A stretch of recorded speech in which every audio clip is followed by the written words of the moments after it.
the National Institute of Mental Health and the Center for Disease Control and Prevention, also known as the CDC, 2018 saw suicide as the 10th leading cause of death in the United States. Over 48,000 people lost their lives this way. Each of these people had been tormented by their own personal demons, whether it be addiction, abuse, mental illness, whatever. However, it is not always a guarantee that all the warning signs will appear. For this reason, how we treat others is a crucial part of suicide prevention. It is imperative that a deep look inside is taken, whether or not you already believe that you are a good person. Firstly, bullying is a common cause of teen suicide. That being said, what is considered bullying? According to the Merriam-Webster dictionary, to be a bully is to abuse or mistreat someone vulnerable as someone stronger or more powerful. Another source, the American School Counselor Association, states that rudeness is inadvertently saying or doing something that hurts another person. While being mean, however, is the deliberate act, and this is usually done out of anger or hurt feelings. However, the ASCA claims that bullying is an intentionally aggressive behavior, repeated over time, that involves an imbalance of power. No matter what it's called, hurting others is unacceptable. The behavior needs to be corrected as it's already become an integral, normal part in today's society. Children are not the only ones capable of bullying. In fact, adults do it, especially in the workforce. It is present and common, as stated in an article written by Grand Valley State University. This article is called The Student Guide to Understanding Power Imbalances, and it discusses the actions of faculty members towards students in particular that are prohibited. A second article that comes to my mind is called Adult Bullying, composed by Rita Witt on the Bullying Project, which is made by Katie Butler. And Witt wrote that adult bullying can be more of a challenge to handle because it is harder to recognize and not as widely accepted as the bullying that occurs with children. This is not a surprise. There are very few articles out there available to the public on the matter, despite the obvious occurrences off screen. You may be thinking, there's nothing we can do to stop it.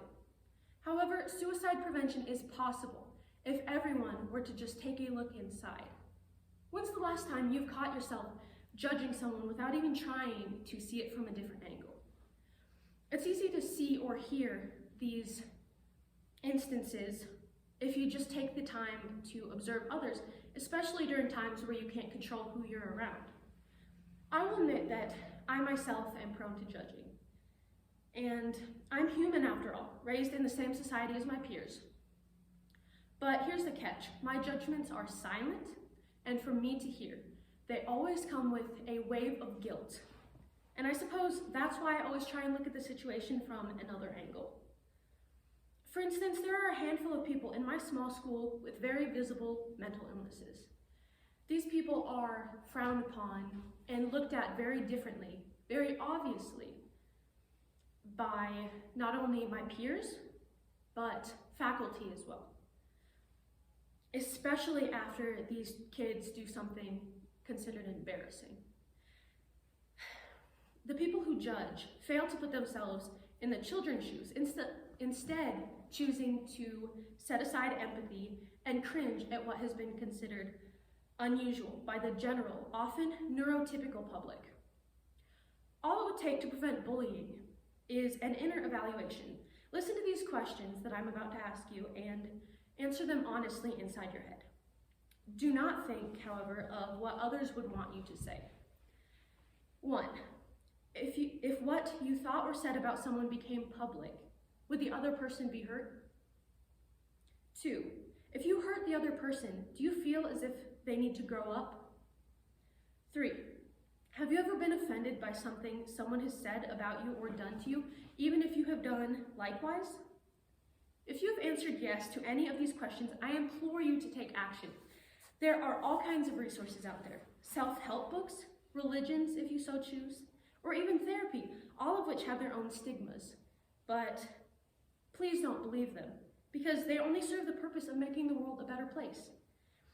It is also helpful to take the time and effort to get to know someone who is struggling. No one should have to bear this weight alone. Why is it so important to correct these behaviors, though? Think of the person you love the most. Now, imagine that they've been struggling with worldly or social affairs. Picture them out of your life permanently due to these struggles. In a different light, picture a world where everything feels all right. You and your loved one are content, and nobody suffers the same fate as the person you thought of before. Would you choose a state where those who are struggling take a one-way ticket to an escape, or would you choose to improve life? If you've made your choice, it's time to take action. It's not easy, trust me, I've been down this path before. But picture either outcome next time you feel compelled to or habitually, accidentally hurt someone else's feelings. Put yourself in their place to feel the sting of your own words or actions, to get a taste of your own medicine, so to speak. Then make the choice to be a good person and move on. It may be hard at first, but healthy habits are so important to form. It's true that this all may not be easy, but it is necessary and incredibly serious. Death is inevitable, but it doesn't have to be self-inflicted. The person you tease, harsh even in its good-naturedness, or even a quiet coworker that nobody seems to want to associate with, could be the next victims of a society-induced crime. It may take practice, but to be a good person is simple. It really does start with you. Are there any questions?